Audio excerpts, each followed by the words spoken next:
Yogesh ji, two wheeler space की बात करते हैं। जो ministry of road transport and highways ने ये कहा है कि 1 जनवरी 2026 से anti lock braking systems mandatory हो जाएंगे for all new two wheelers sold in India.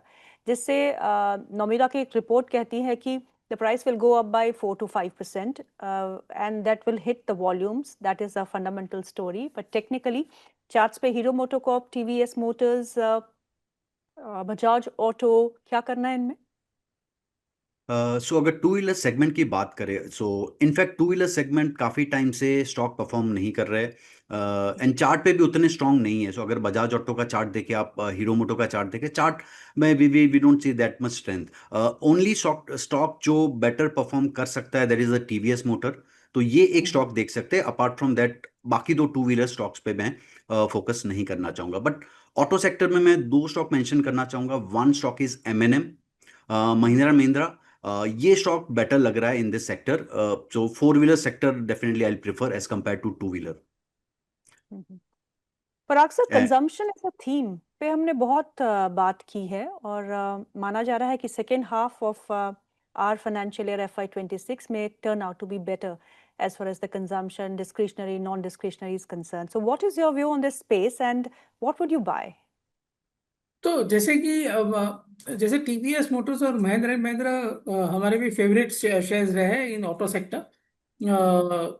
लेकिन बेसिकली क्या होता है कि जो नैरेटिव मार्केट में सेटअप हो जाता है, जैसे कि जी। इंटरेस्ट रेट कम हुए, सीआरआर कट हम्म। हुआ, तो मार्केट ने एक व्यू बना लिया जो हमने लकीली पहले बना दिया था कि रेट सेंसिटिव मूव करेंगे। तो ऑटो, रियल एस्टेट, एनबीएफसीज, ये सब हमने काफी पाइल अप करके रखा हुआ था जब आरबीआई की पॉलिसी आने की उम्मीद थी रेट कट की।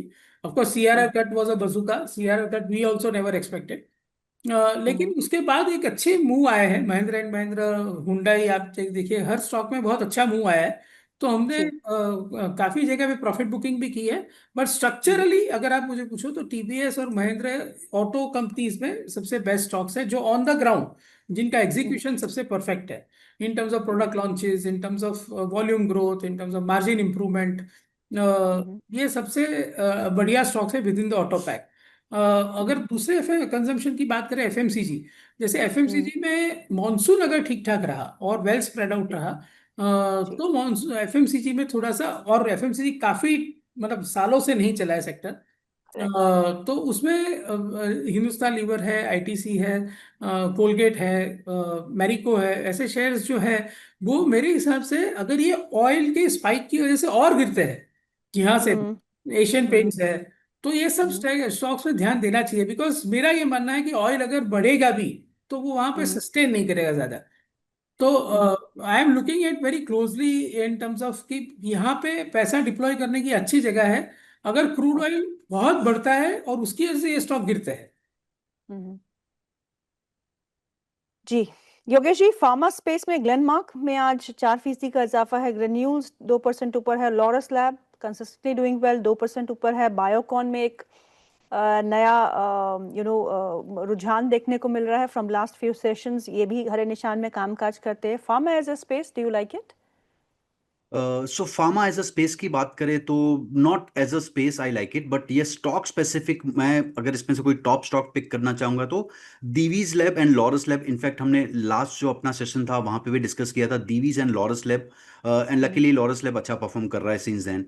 अब ग्लेनमार्क भी यहाँ पे एक मैं ऐड करना चाहूंगा। Glenmark is a good stock, and एक पैटर्न ब्रेकआउट मुझे यहाँ पे दिख रहा है। तो ग्लेनमार्क, दीवीज एंड लॉरस, ये तीन स्टॉक रडार पे रहेंगे as a pharma basket. And बाकी स्टॉक में अवॉइड करना चाहूंगा। इवन बायोकॉन, अभी तक वो जो स्ट्रेंथ दिखना चाहिए स्टॉक में, जो major breakout with decent participation, वो सिग्नल मुझे अभी तक नहीं दिखा है। एक और स्टॉक की यहाँ बात करना चाहूंगी आपसे योगेश जी, जी एंटरटेनमेंट। आज ये स्टॉक 9% ऊपर है, क्योंकि जो मैनेजमेंट ने कहा है कि break even for Z5 will happen in FY26, जिसके चलते हुए ये स्टॉक जो है आज डे हाई पे कामकाज करते हुए 9% का इजाफा है। If you tracking this stock Yogesh ji, technically charts पे बहुत दिनों के बाद मोमेंटम आया है, जारी रहेगा, sustainable? So as a chart अगर मैं बात करूं तो यस, यहाँ पे एक ब्रेकआउट था, वो ब्रेकआउट के बाद एक मूव भी आया है। But as a stock and as a management अगर मैं बात करूं, ये stock strictly no trade list पे है मेरे, बिकॉज ऑफ द वोलेटिलिटी।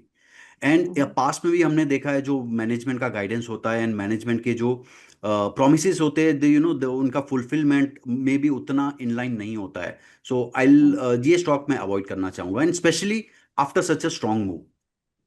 हम्म। पर अक्सर आईटी स्पेस पे आपका क्या व्यू बन रहा है? Is the worst over? लेकिन हम कभी कभी बोलते हैं कि यूएस में रिसेशन के चांसेस बढ़ रहे हैं, कभी बोलते हैं नहीं, स्लो डाउन होगा, ज्यादा इम्पैक्ट नहीं पड़ेगा। फिर जियोपॉलिटिकल टेंशंस राइज, जब ये बढ़ना शुरू करते हैं तो ऊपर से दबाव आ जाता है। एक्सेंचर के नतीजे आए जहां उन्होंने गाइडेंस को रिवाइज तो किया है, पर आउटलुक पे थोड़ा बहुत कॉशियस अप्रोच जताई है, जिसके चलते हुए वहां पे भी एक्सेंचर में गिरावट देखने को मिल रही है, और यहाँ भी आईटी स्पेस जो है आज दबाव में है। IT as a sector, can it be a contra bet? देखिए, हमने कॉन्ट्रा बेट ली थी, लेकिन तब हमने ये देखा था कि टीसीएस, एचसीएल टेक जैसे स्टॉक्स जो, और विप्रो, ये तीन हम्म स्टॉक जो है 4% डिविडेंड यील्ड पे थे जब एचसीएल टेक 1550 था रिजल्ट आया तभी। जी। टीसीएस जब 3200 के आसपास था, और विप्रो जब 255 260 के, अब अभी विप्रो वही रेंज में है। तो चार hmm percent dividend yield excites me कि कॉन्ट्रा बेट ले सकते हैं। हम्म बट अगर आप मेरे को पूछो कि, as you very rightly said, कि यूएस में जो अभी चल रहा है, आप देखिए, अगर आप यूएस में कोई बिजनेस कर रहे हो, आप वॉलमार्ट हो या कोई भी बिजनेस कर रहे हो, जी। तो आपके लिए इतनी अनसर्टेनिटी है, आपको आपकी कॉस्ट ही नहीं पता है। 9 जुलाई को सब कुछ चेंज हो सकता है, रेसिप्रोकल टैरिफ को चेंज होते हुए। करेक्ट। तो वो एक प्रॉब्लम है, प्लस ये जियो पॉलिटिकल प्रॉब्लम। तो यूएस की कंपनीज जो है, वो अपना डिस्क्रिशनरी स्पेंडिंग तो बढ़ा नहीं सकती ऐसे माहौल में। तो एट बेस्ट ये एक टेक्टिकल ट्रेड्स है। और ये टेक्टिकल ट्रेड्स हम इसलिए मिस नहीं करना चाहते हैं कि ये कंपनीज की क्वालिटी बहुत बढ़िया है।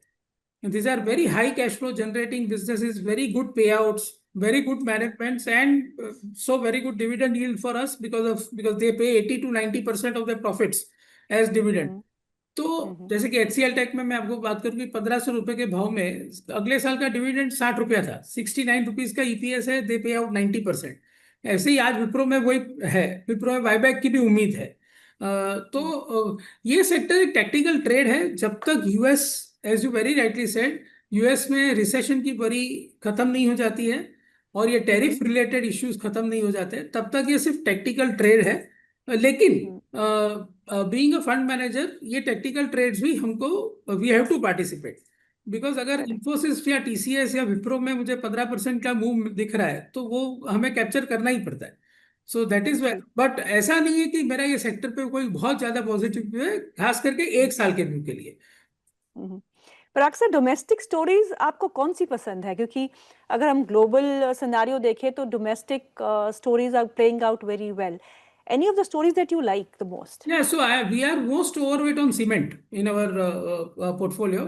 काफी हाई वेटेज है एंड काफी हाई कन्विक्शन कॉल है हमारा। हमारे मानना है कि दिसंबर में इंडिया में जो सीमेंट प्राइसेस थी वो 10 साल के लो पे थी। तो जब कोई कमोडिटी में ऐसी प्राइस आ जाती है कि कोई कंपनी 10-12% से ज्यादा आरओई नहीं बना सकती है, बहुत सारी कंपनियां लॉस करने लगती है, इवन एफिशिएंट कंपनियां लॉस करने लगती है, तब उस सेक्टर पे ध्यान देना चाहिए। क्योंकि फिर पूरी इंडस्ट्री वाइड एक अटेम्प्ट रहेगा कि प्राइसेस को नॉर्मलाइज करें, तो जिससे जो डेल्टा ऑफ प्रॉफिट आएगा वो काफी बड़ा आएगा। जैसे कि हमने ये according to our own estimates, UltraTech जैसी लार्ज कैप कंपनी में हमें पंद्रह जी। परसेंट से ज्यादा का एबिटा ग्रोथ दिख रहा है FY 25 टू FY 27। इसके साथ काफी हम्म सारे रीजन है। एक तो उनकी खुद की कॉस्ट कटिंग है, 300 रुपया पर टन उनकी कॉस्ट सेविंग कर रहा है, जिसमें से 86 रुपीज पर टन आ भी चुका है।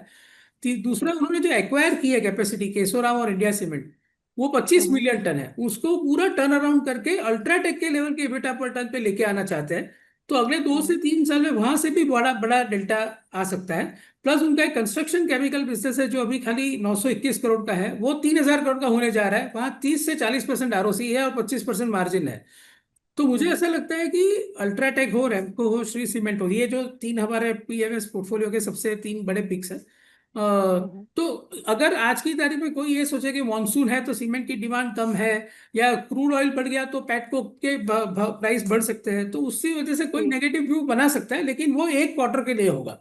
मीडियम टू लॉन्ग टर्म के हिसाब से जिस सेक्टर में आपको इतनी बड़ी डेल्टा दिख रही है अर्निंग में, वो ऐसा आज कहीं भी है नहीं। प्रैक्टिकली स्पीकिंग आज जैसे हम आईटी की बात कर रहे हैं तो हम क्या कर रहे हैं, 3 से 6% की ग्रोथ के बीच में बात कर रहे हैं। बैंकिंग में 10 से 12% की ग्रोथ के बीच की बात कर रहे हैं। ये एक ऐसा सेक्टर है जहाँ पे 15-20% एबिटा अर्निंग ग्रोथ आ सकती है, और बिकॉज कम प्राइसेस हैव बॉटम डाउन। तो Correct. ये हमारा एक सबसे बड़ा ओवरवेट कॉल है within the domestic facing businesses. Yogesh ji, आपके रडार पे कौन से शेयर है, any shares that you like right now for buy और सेल? सो करंटली बाइंग के लिए जैसे मैंने कहा, जो सेक्टर में फोकस कर रहा हूँ that is the capital good sector, जहाँ पे एमसीएक्स, सीडीएसएल, कैम्स एंड 361, ये शेयर, इन 4 शेयर में से as per our appetite we can look at. Second sector जो मैं फोकस करना चाहूंगा that is the insurance sector, जहाँ पे HDFC life and SBI life, ये दो चार्ट काफी टाइम से स्ट्रॉन्ग है। Now because of market volatility and इतने सारे न्यूज, सेक्टर चल नहीं पा रहा है, बट जैसे ही मार्केट स्टेबलाइज होगा, आई सी ये सेक्टर में या ये स्टॉक्स में काफी एक अच्छा मूव आ सकता है। सेकंड, इनफैक्ट लास्ट टाइम हमने डिस्कस किया था कॉन्ट्राबैट टाटा मोटर, जिसमें अच्छा एक रिकवरी आया था। अब वापस इन एनी करेक्शन ये stock below 550 level any day we can add to the list. And apart from that एक एसबीआई कार्ड है जो I like on the base of chart, जहाँ पे काफी काफी स्ट्रॉन्ग मूव बन सकता है। एंड प्योरली मोमेंटम प्लेस डिफेंस में GRSC Mazagon Dock. Parag sir, earning season अब जल्द ही शुरू होने वाला है। June is coming to N and. Second week of July से अर्निंग शुरू जाएंगी। What are your expectations this time sir? वही है, मेरा एक्सपेक्टेशन है कि बैंकिंग सेक्टर में जनरली आप देखें तो एसबीआई, एचडीएफसी, आईसीआईसीआई, एक्सिस, ये सब में 10 से 12% की लोन बुक ग्रोथ होगी। मार्जिन थोड़े से कंप्रेस होंगे बिकॉज ये रेट कट हो चुका है 1% का।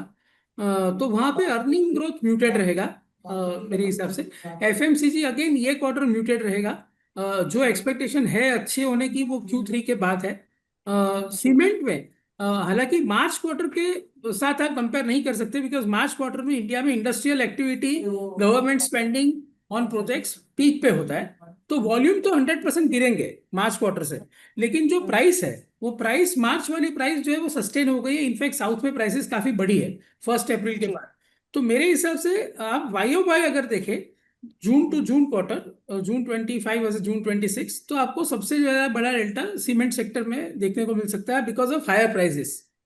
ओके। तो और बाकी अगर आप बड़े सेक्टरों की बात करें तो हमने बैंकिंग, आईटी में तो हमें पता ही है कि म्यूटेड ग्रोथ है, और जैसे एक्सेंचर ने किया वैसे इन्फोसिस भी कर सकता है कि अपना lower end of the guidance बढ़ा दे। वो हो सकता है, बट आई डोंट थिंक कि कोई बड़ा इसमें मोमेंटम आएगा बिकॉज जैसे हमने डिस्कस किया यूएस की इतनी अनसर्टेनिटीज को चलते हुए कोई डिस्क्रिशनरी स्पेंडिंग तो बढ़ नहीं सकता है। जी। एनी सेक्टर जो आपको लगता है कि आउट परफॉर्मेंस के, एक तो सीमेंट आपने कहा, लेकिन कोई सेक्टर जो आउट परफॉर्म करेगा इन Q1 earnings, that can be everybody would be waiting basically at surprise? Pharma can do well. Pharma में ये प्रॉब्लम है कि हमेशा जब फार्मा सेक्टर थोड़ा सा पिकअप लेता है तो यूएस की टैरिफ की बातें आने शुरू हो जाती है वापस। तो बेसिकली वहां पे वापस ब्रेक लग जाती है कि तो पॉइंट इज कि, लेकिन फार्मा सेक्टर एज सच अप्रैल में, जून में कोई पर्टिकुलरली स्लो डाउन उसमें नहीं है। सी आप ये देखिए कि बहुत प्रॉब्लमेटिक ये हो रहा है कि हर सीजन जो है, जैसे विंटर में जो विंटर की कंपनियों को जो फायदा होना चाहिए था वो बिल्कुल नहीं हुआ। बिल्कुल। जैसे कि एग्जांपल करेंगे डाबर के च्यवनप्राश, राइट, या इमामी के कुछ प्रोडक्ट्स वो नहीं चले बिकॉज विंटर इस बार शॉर्ट लिव था। फिर समर में आए तो समर में एसी की सेल, जूसेस की सेल, आप कोई भी चीज की जो समर प्रोडक्ट थी उसकी सेल ज्यादा हो नहीं पाई क्योंकि 15 मई तक बहुत गर्मी थी, उसके बाद अर्ली ऑनसेट ऑफ मानसून हो गया। तो इसके चलते यही एक प्रॉब्लम हो रहा है कि अर्निंग ग्रोथ जो है वो काफी मिसिंग है। तो एक ही होप है, वो है कि आरबीआई की पॉलिसी की वजह से, रेट कट की वजह से, हायर लिक्विडिटी की वजह से, अगर मॉनसून अच्छा रहा और वेल स्प्रेड आउट रहा तो सेकेंड हाफ में we can see earning recovery. बाकी ये क्वार्टर में बहुत ज्यादा बड़ी अर्निंग रिकवरी एक्सपेक्ट मैं नहीं कर रहा हूँ, एक्सेप्ट फॉर सीमेंट सेक्टर जहां पे प्राइसेस की वजह से अर्निंग बढ़ेगी, वॉल्यूम की वजह से नहीं, प्राइसेस की वजह से। जी, पर अक्सर बहुत बहुत शुक्रिया आज प्रोग्राम में शामिल होने के लिए। Thank you thank so you. Much for your time. Yogesh, आपका भी बहुत बहुत शुक्रिया। You guys have a great thank you day so ahead. Much. Thank you so much program ma'am. को यही समाप्त करते हैं।